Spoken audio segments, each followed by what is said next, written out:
We are on practice problems 1, 2, and 3, and I'm going to pick one of them.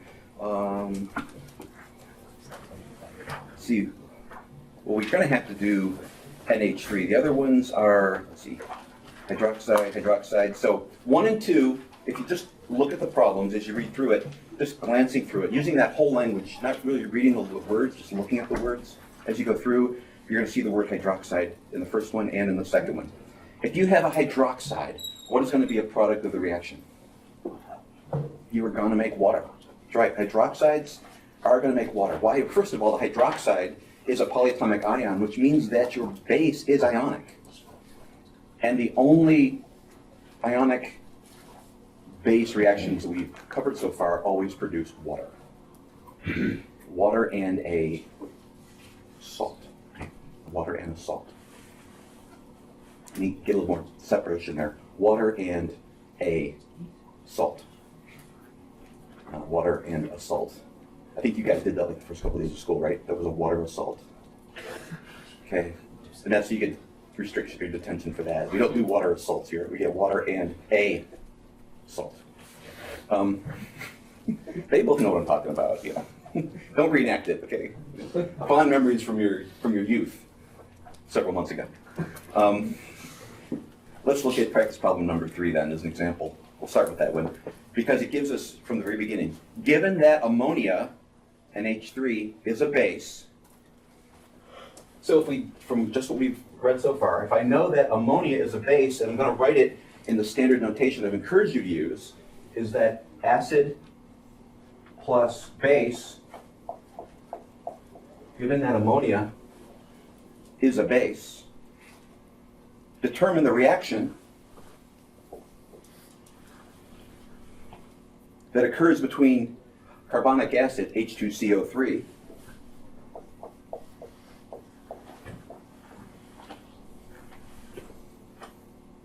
and ammonia, and give the balanced chemical equation. So all of that from the word problem. Given that ammonia is a base, determine the reaction that occurs between H2CO3 and ammonia, and give the balanced chemical equation. Okay. NH3 is covalent because, first of all, well, actually, I thought this one said it was covalent. No, they're just telling you it's the base. Now we're going to look at that and say, what type of a base is it? Right? That's where we start from. Write the reaction equation. Determine what type of base we have here. Two choices are ionic or covalent. What is your guess? Now, what do you know? We're not guessing anymore, right? We're at the end of the module. What kind of a base is this? Covalent. Because there's no metals in it, right? I know you're really chomping at the bit to go ahead and do the three-dimensional Lewis structure for this thing, right? Remember what that looks like? I've drawn it up here before. Yes, sir. I'm going to set this over here for you. Oh, thank you, sir. Hi, boys and girls. What's happening in chemistry today? We're about to draw a pyramidal. I don't know what that is. You know the difference between me and you? I don't need to know. Doesn't think he needs to know. What are you doing? I already knew that. You don't know.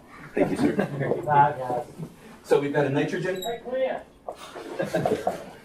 Nitrogen naturally, remember, has 5 valence electrons. Let's call them 5 element. And bonded to 3 hydrogens. In 3 dimensions, it's going to be hydrogen,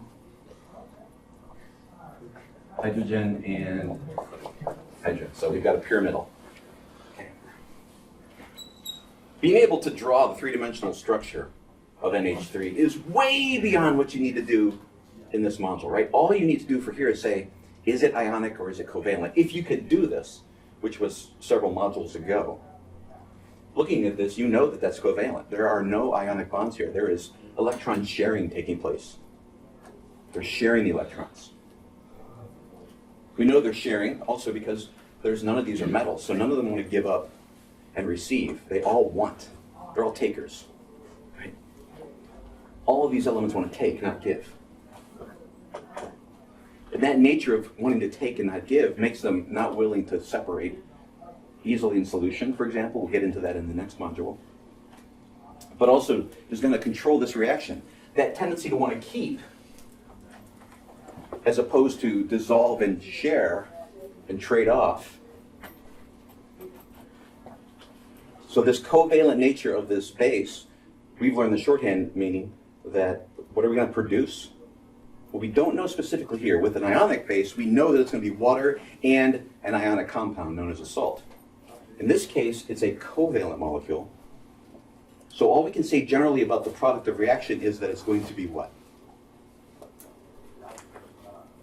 No specific chemical names. What are we going to produce? Ions. Right.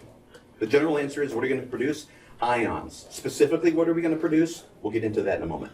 Generally speaking, ions. Something over here is going to have a positive charge, and something over here is going to have a negative charge. But we're going to produce ions. Now, because it's a covalent base, remember that process sheet I gave you before that I use? Remember a covalent base, the trick for covalent bases is covalent bases accept one hydrogen ion. Said another way, they accept one proton. Given that, looking at the acid, what can you tell me about carbonic acid? How many protons is it trying to give away? Said another way, how many hydrogen ions does it have to give away? Two. It is a polyprotic acid. More specifically, it is a diprotic acid. It has two. This molecule is willing to give away two in the formation of the ion, and each one of these can accept one. So, giving that ratio, if I'm trying to get rid of two, and this one will accept one, how many of these do I need?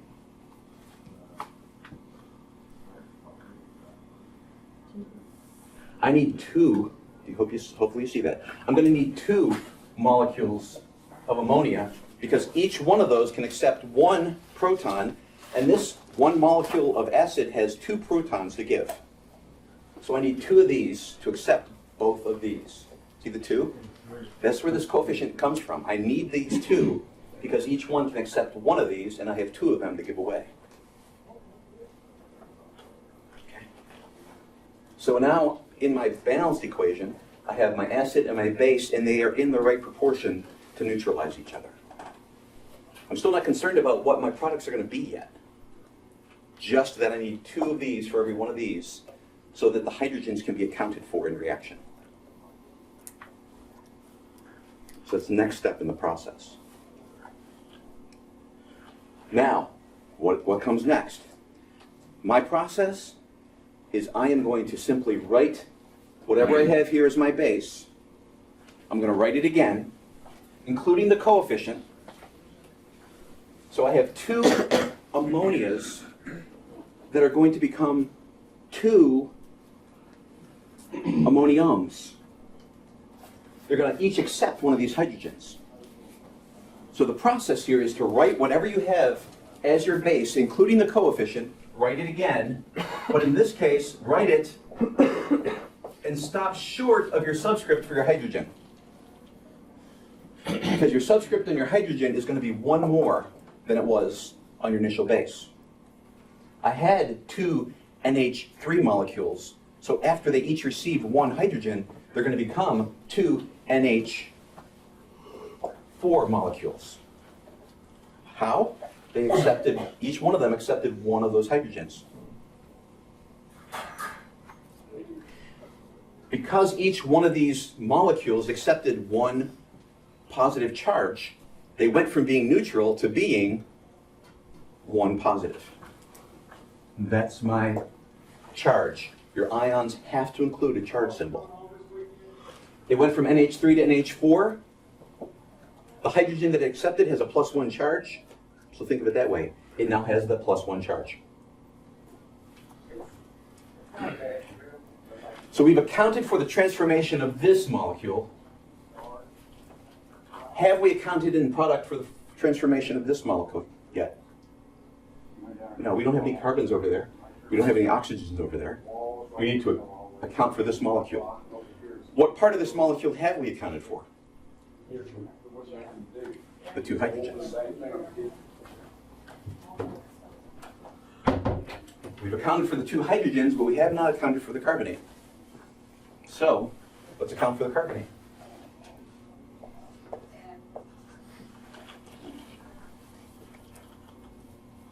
And what is the charge of that molecule? 2 ways to do it, right? You either have it memorized from your polyatomic ion chart, or using the logic we used to build this molecule by removing these 2 hydrogens, since each one has a +1 charge and you lose 2 of them, this molecule now has a plus, well, we lost +2, so to be neutral it must be a -2, or 2 negative.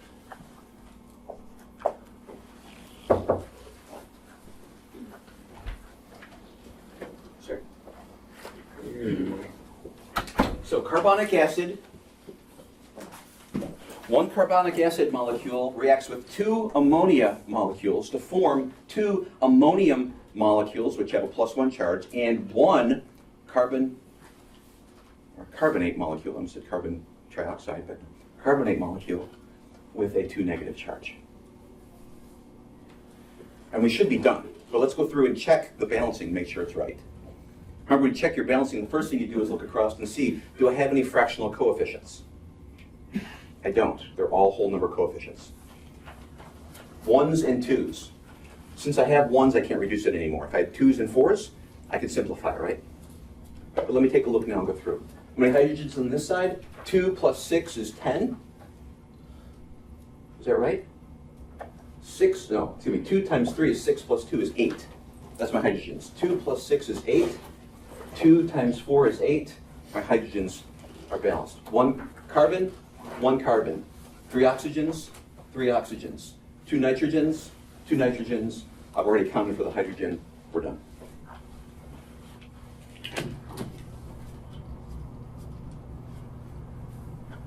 But it's the same exact process that I gave you on your sheet. It's the same exact process for every time in this module. I'm not saying this applies to the whole world. I'm saying right now where you're at. You always learn a rule. Have you learned that about chemistry? You learn a rule, and then when you're able to do that, we throw you an exception. Okay, right now, I'm not saying that you never get anything other than, but for right now, think of this as the world. If it has a covalent base, it's going to form ions in this way. And the process sheet I gave you, if you were to go through and do this problem again, just follow the process, you will magically come up with the right answer at the end. I would prefer you look at it at some point and go, oh yeah, covalent base, and we have ions. It's going to be this one with an extra hydrogen, and this one without the hydrogens. But until that point, that process will walk you through the logic of how to get there. And it'll walk you to the right answer for the exam. And I'm more concerned about you knowing how to do it than getting the right answer, but I think those things are kind of like married together. If you know how to do it, you will get the right answer. But if you get the right answer, you're at least on the way to understanding. Now, problems 1 and 2 both have a hydroxide, which means we're going to have an ionic base. One more time, walk through that process. Let's look at number 2. Let's assume that 2 is more complicated than 1. May not be true. But give the balanced chemical equation for the reaction that occurs between nitric acid, HNO3, and calcium hydroxide. So again, calcium hydroxide, they give you calcium hydroxide typed out, calcium hydroxide. You, as a student test taker, needs to be able to figure out what is the formula for calcium hydroxide. Well, in its name, I know I have a calcium, and I know I have at least one hydroxide. I'm going to need to remember that hydroxide has a charge of what as a polyatomic ion? -1. You have to remember this for this module. You have to remember all the polyatomic ions, let's be honest. But for this module, don't forget that hydroxide has a -1 charge. Okay, you have to remember it has a -1 charge. By now it should almost be automatic, but it should, it's a -1 charge. So, calcium. Calcium, where does it lay out on the periodic table? Let's look over there. Where do you see calcium at? Second column. Tell me about second column elements. What do they want to become? Cations. What kind of charge do they want to take on? 2 positive, right? It's a metal. It's trying to get rid of electrons. It's column 2. It has 2 valence electrons it wants to give away. So when it gives away those 2 electrons, it becomes a plus 2. Hydroxide is negative 1. What combination do they need to be in order to be a neutral atom? But you see that I need 2 hydroxides in order to equal the charge of 1 calcium. A calcium is a plus 2, hydroxide is a negative 1. I need negative 2 to balance the plus 2, so I need 2 negative 1s. The way we did this earlier in the modules, remember, was if we take, there we go, we say, well, calcium becomes a 2 plus, and hydroxide is a 1 negative. We write them as transcripts and drop the signs. That's a technique to get to the same logical end. For every 2 hydroxide ions, we need 2 hydroxide ions, polyatomic ions, to balance with equal and opposite charge of the cation. So calcium hydroxide, that's the formula for that molecule. Given that,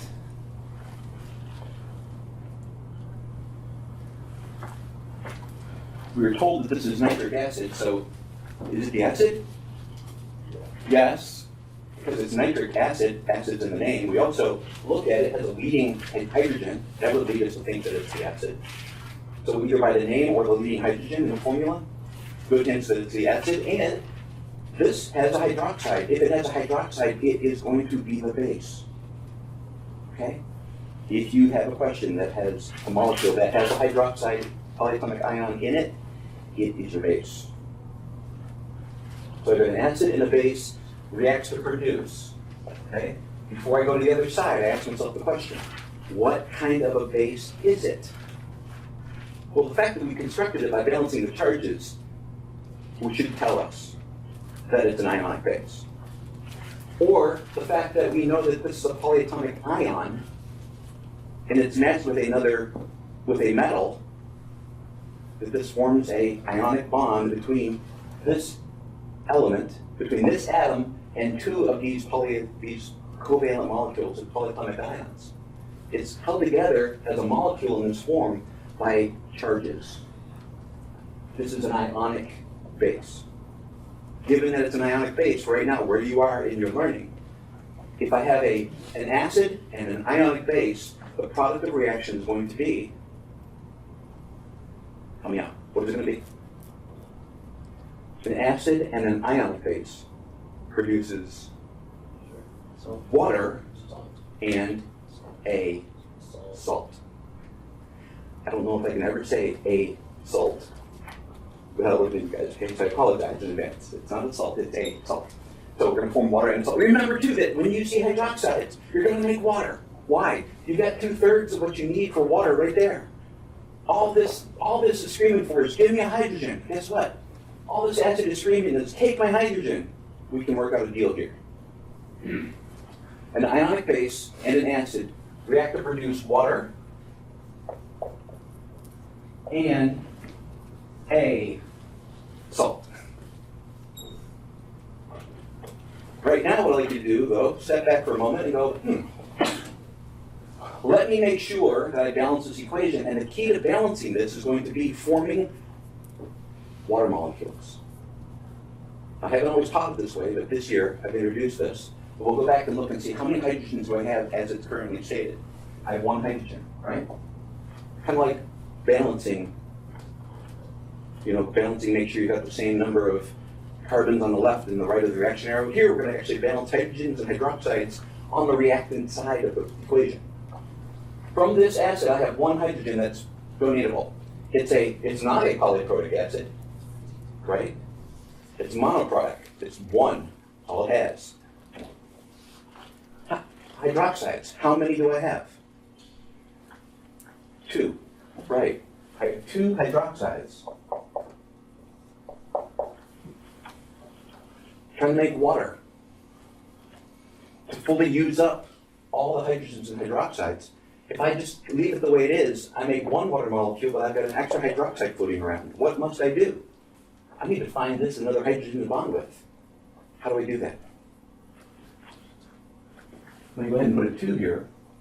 That'll give me 2 hydrogens, and now that produces 2 waters. You see that? If I can form 2 waters from 2 hydrogens, which I get from 2, and 2 hydroxides, which I get from these 2 hydroxide polyatomic ions, which are already on the board, they form 2 waters.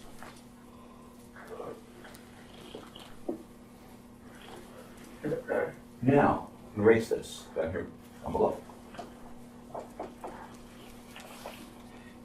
If I go back through my reaction equation, let me write down everything that I haven't accounted for yet. And I know I'm producing a salt, which is an ionic molecule. Okay. If I look over here and say, what do I lose in forming water? I'm losing my hydrogens. What am I left with? I'm left with 2 of the ions, right? That's what I have left over. Once these 2 hydrogens are taken out, I have 2 NO3 molecules that I haven't accounted for yet on the product side. And as I look at my ionic base, what haven't I accounted for? There's calcium. This calcium is still left waiting to form a new molecule.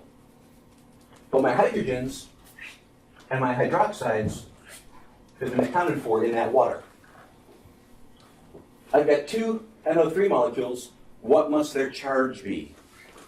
Well, when I have a HNO3, it's neutral. I lose a positive, a single positive. What must the charge of the remaining molecule be?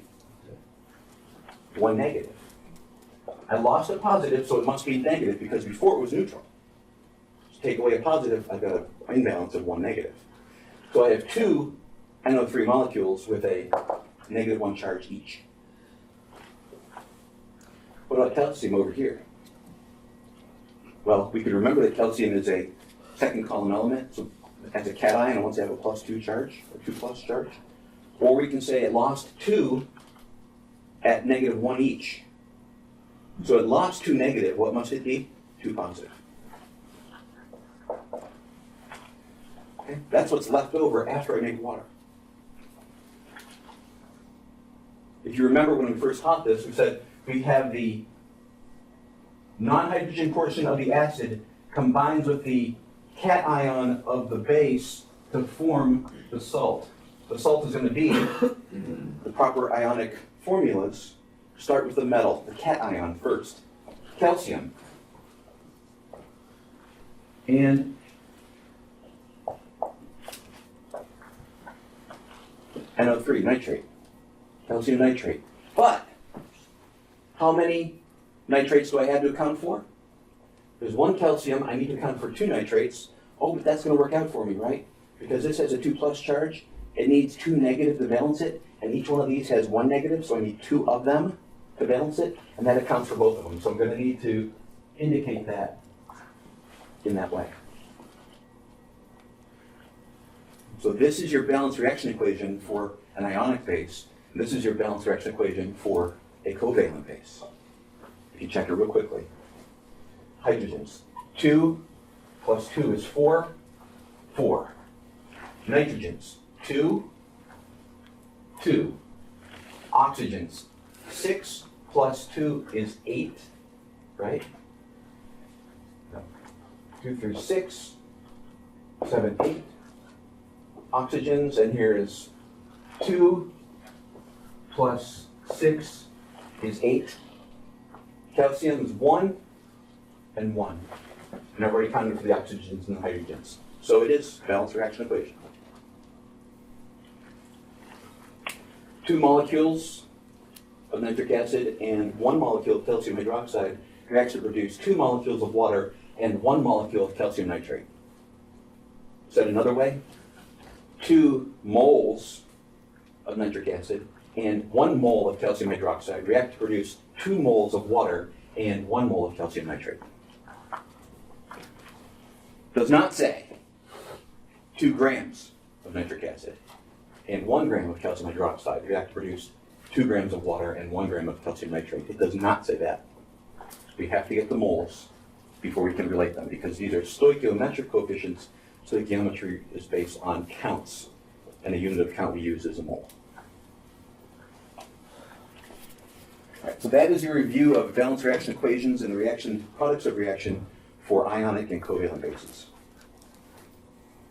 Yes, sir. Number 7. Let me see if it's on the plan. It is on the plan. Between 6 and 7, does anybody mind if we do 7? Okay, we'll do number 7 then. Everybody good with me erasing this? Just a quick hand if you're not. Okay. Yes, all that popping and cracking are these old joints up here, okay? So maybe you think, no, it's the whiteboard. No, it's the old man Baker's arm. You think you got to grin and bear it? So do I. Oh. From too many years of doing what you guys do with your bodies during sports. Okay, number 7. A chemist makes a stock solution of sodium hydroxide by dissolving 950 grams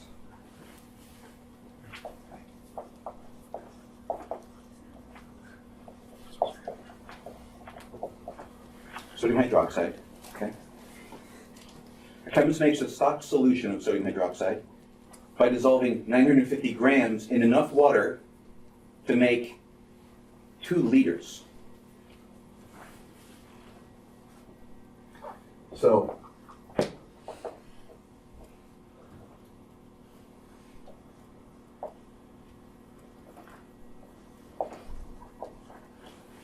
my initial mass of 950 grams, my initial volume of 2 liters. If later on he wants to use this stock solution to make 100 milliliters, so later, future case, volume 2 of 100 milliliters, which I'm going to convert automatically to liters. Okay, I'm not going to get it wrong because I forget to convert units. 100 milliliters, I could say that another way, 0.100 liters.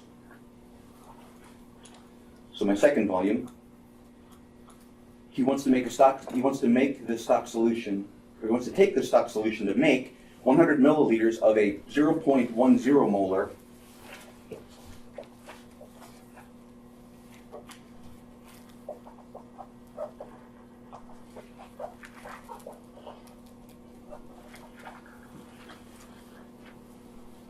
to make a 0.10 molar sodium hydroxide. What would he need to do? Okay, so your answer is going to be in the form of a sentence, right? What does he need to do? Simply writing down whatever you solve for is not answering the question. But you need to solve for something in order to answer the question. Now, go ahead. I was just going to say the first steps. Well, I just want to point out something. I wrote out M molarity, the M in the second case, rather than just leaving it as mass. Why? Because remember on the board yesterday there was physics stuff on the board and it was mass times velocity, it was mv. And I said in physics, M is mass. In chemistry, in this case, capital M is molarity. Don't let that mess you up. So I chose here to write out mass of 950 grams because that's not when we look at the formula for dilution of M1V1 equals M2V2, the M's there is not the mass. The M's there is the molarity. You can compute the molarity given the mass, but you can't use the mass in this formula. Okay, one more time. This is not mass times volume. This is molarity times volume. And several of you kept doing that, making that error. Okay, so it's molarity times volume equals, in the first case, equals molarity times volume in the second case. I can compute the molarity because molarity is my number of moles, the number of moles divided by the number of liters. It's molarity is a concentration unit, but it's more specific than my moles per whatever volume unit I want. If I use molarity, a capital M, it is per liter. It has to be per liter, which is why I encourage you to always transfer or translate milliliters into liters. So molarity is moles per liter. I have a molarity in the second case, and I have a volume in the second case. So I have M2V2 right here. Do I have M1V1? Well, I have V1, but do I have M1? No, I don't. I have a mass. I can't use that formula with mass. I need to have molarity. It's not even just moles, it's the molarity. So I need to compute the molarity. The molarity is the number of moles per liter. But do I have the number of moles? I don't. How do I get the number of moles? I'm going to take the mass of sodium hydroxide and divide it by the molar mass of sodium hydroxide to determine how many moles of sodium hydroxide I have. So the number of moles, another way of saying the number of moles in this case is the mass divided by the molar mass. So the molar mass of sodium hydroxide, 23 plus 16, 39 plus 1, 40. 40 grams per mole is my molar mass for sodium hydroxide. I have 950 grams. And I'm going to put here for liters. So this is going to be 950 divided by 40 divided by, all of that sits in 2 liters of solution. So that's what the math looks like. 950 divided by 40 will give me the number of moles, divided by the volume it sits in is 2 liters. That's my molarity. Because actually, molarity times volume is going to give me how many moles. It's like doing, this formula cancels out the denominator and gives me moles back again. Okay, so for right now, figure out the molarity. When you do that math, that's your M1. In this case, M1. The solution to that is going to fit in here for your M1 as you work this equation. We have M2 and V2, so we're solving for V1. Do you see that? If I rearrange this formula before I plug anything in, my V1 is going to equal to M2 V2 divided by M1. So I can plug my numbers into that equation. My M2, 0.10. My V2, 0.100. My M1, that's the solution of this. What is that going to be? 23,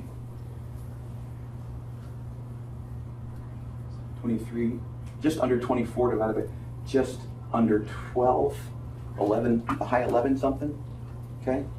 So let's just use 12, just we're ballparking it now, okay? Let's say that the M1 is 12. So this would be divided by 12. When we do that math, we're going to get an answer for V1, what it equals.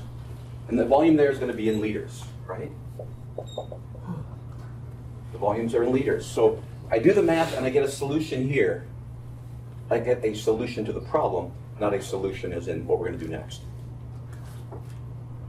My initial volume, according to this formula, is going to be that number of liters.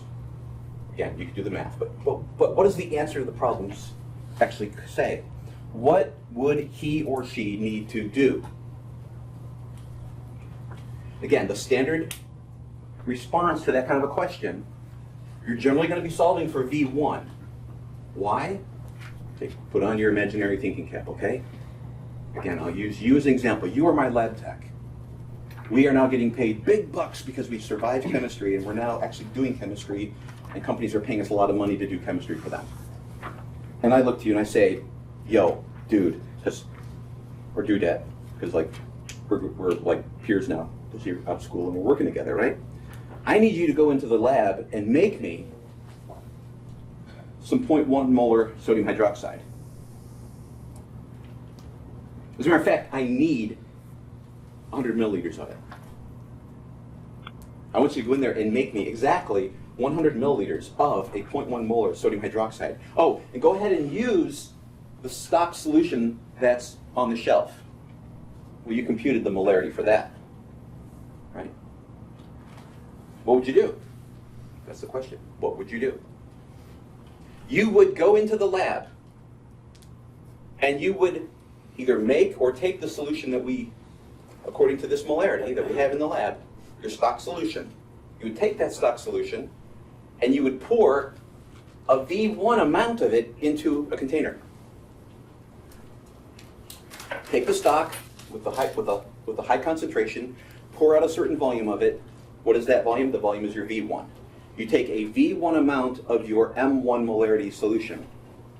And once you have that, you put it into a measuring device that can measure up to at least how much you want to make. In this case, 0.1 liters. So I take that solution, the V1 amount of the M1 molarity, and I pour it into a measuring device. And then I fill that measuring device until I get to V2, which is 0.1, right? I fill it to 0.1. And I will at that moment have a solution that has an M2. Did I mess that all up? Let me just, I think I did. Let me start all over again. I'm going to go to the lab, take my stock solution. I'm going to measure out a V1 volume of the stock solution. Then I'm going to add water to it until I raise that level to the V2 amount. And when I hit the V2 amount, I will have the M2 molarity. When I take my M1 molarity and I measure out a V1 amount, and I add water to it to get to the V2 amount, I will have the M2 molarity. That's what your answer would be.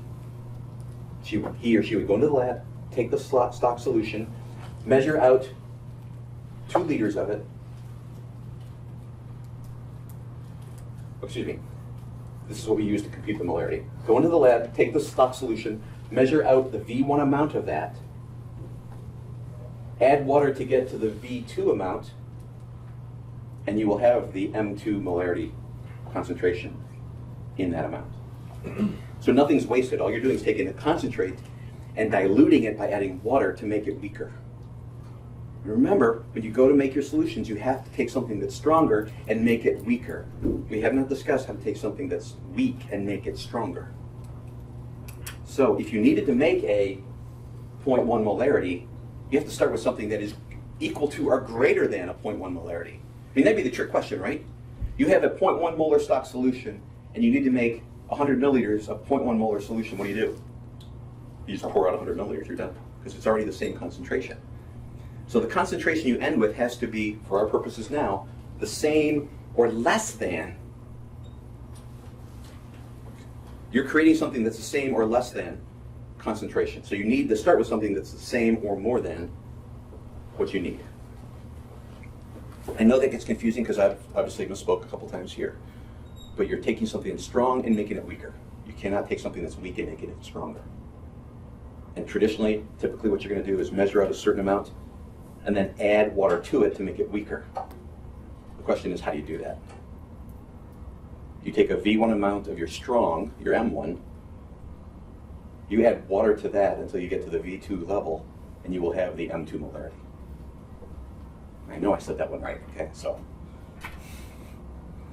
But that's the answer to the question. That sentence describing what you're doing.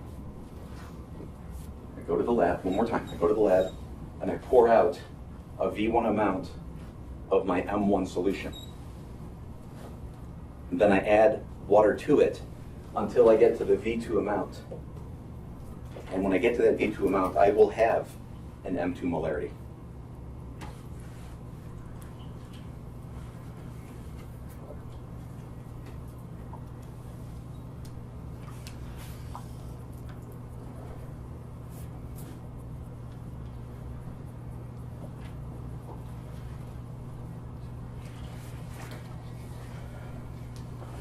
I think we should probably do a titration problem if there's no, I mean, I'm not going to say are there any questions to that one. You just have to. Pay attention. Yeah, you may. Actually, I'll bring it to you. If you're open to the practice problems, is there one of those 2 titration problems that you would prefer to do?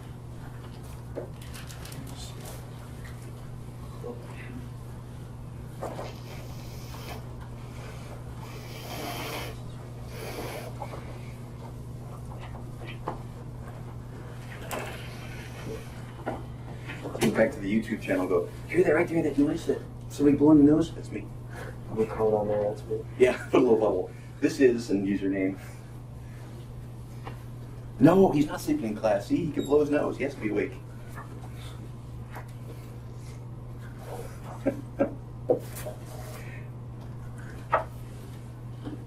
If not, are you okay with me just doing 10?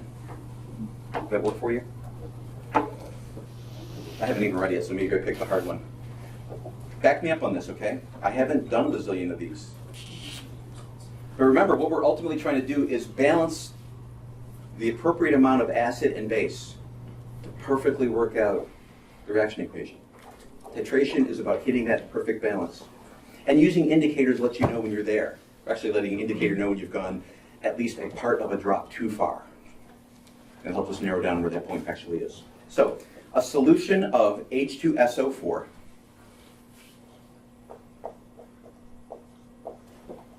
is titrated against. That is what that means is we're going to have a ongoing reaction taking place until we hit a neutral point. Titration means you're reacting it. You're reacting at a drop or a stream at a time, slowly, right? So a solution of H2SO4 is titrated against, we're going to let these things react, potassium hydroxide.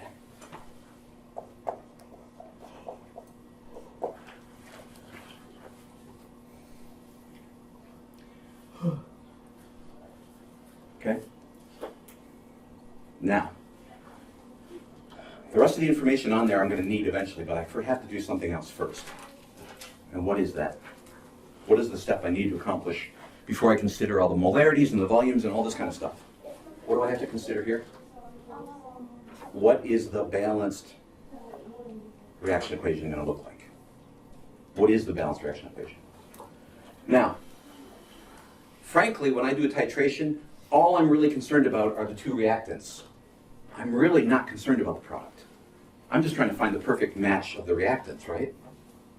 So the fact that this is going to make water and potassium sulfate, you might have to come to that, and I can see that, but you know what? I really don't care. What I'm concerned about is getting these two in the right proportion. What I'm concerned about is making sure that in the reactant side that I have the correct stoichiometric coefficients. So, I know that, for example, this is an ionic base. I know that it has an OH molecule. I know that it wants to make water. And I know that there's going to be a salt produced because it's ionic, it's a water and a salt. And I know that this has two hydrogens, so I need two hydroxides to balance that out. And I really don't, I'm done. Now, the further thing would be to say, okay, H2, 2 and 2 makes 2, and I have got a sulfate, and I've got two potassiums, so it would be K2SO4. Okay? There, that's the full thing. But I'm only really concerned about these two, making sure that I've got the right stoichiometric coefficients for my reactants. Because I'm concerned that, since I'm going to use stoichiometry to make sure they're perfectly balanced, I'm using an H diagram to solve that, or solution pathway to solve that, but I need that and that so that I can do that. That's the key. I need to know what the stoichiometric relationships are. Now, since I know it's a titration, since I know I'm working across my H solution pathway, it says, and I'll fill in the information now, a total of 345.1 milliliters of potassium hydroxide, so it's 0.3451 liters. I'm going to convert that on the fly, right, to 0.3451 liters of potassium hydroxide. I'm writing it down here because it's under the molecule in question. 345.1 milliliters of potassium hydroxide must be added to a 500 milliliter sample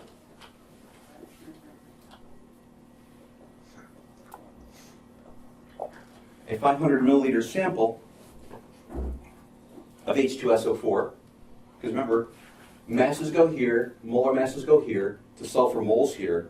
This is going to be my molarities here, and these are my volumes at the bottom. So 345.1 is titrated against 500 milliliters of H2SO4 to reach the endpoint. Okay.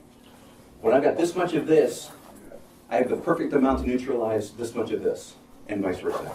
That's what it means to hit the endpoint. Boom. Those are the volumes that match according to that relationship of moles.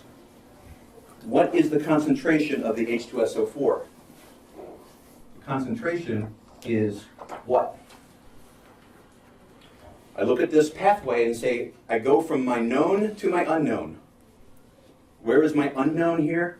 My unknown is my molarity. I'm going to start with my other known and move towards my unknown. My known is 3,451 liters of potassium hydroxide. My next step in the pathway, from step 1 here to point 1 to point 2, and this is going to be how many moles I have, is to go from here to here, and I do that going up as a process of multiplication by molarity.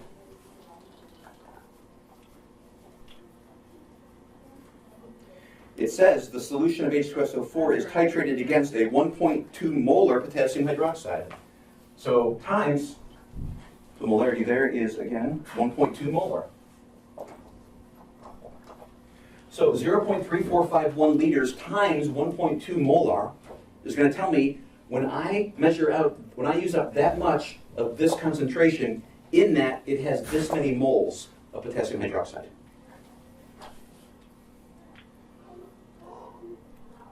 So it's going to be, what, about 0.4? Something like that.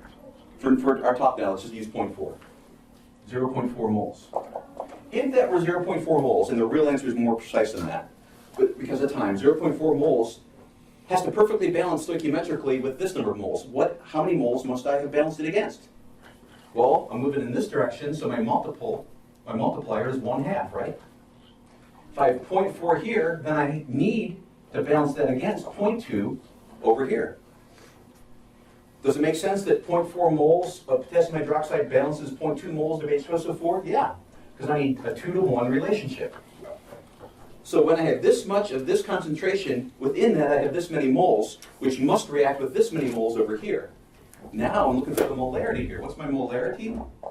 It's my number of moles divided by my volume in liters. And I have that. My number of moles is 0.2, simplified, and my volume here is 0.5. Okay? That's going to be my molarity. What is this saying? It's saying if I have this much at this concentration, within that I have this many moles. And likewise, when I have this volume with this concentration, I have this many moles. And guess what? To be at the endpoint of titration, they have to be appropriate, not equal. They have to be appropriate according to the stoichiometric coefficient.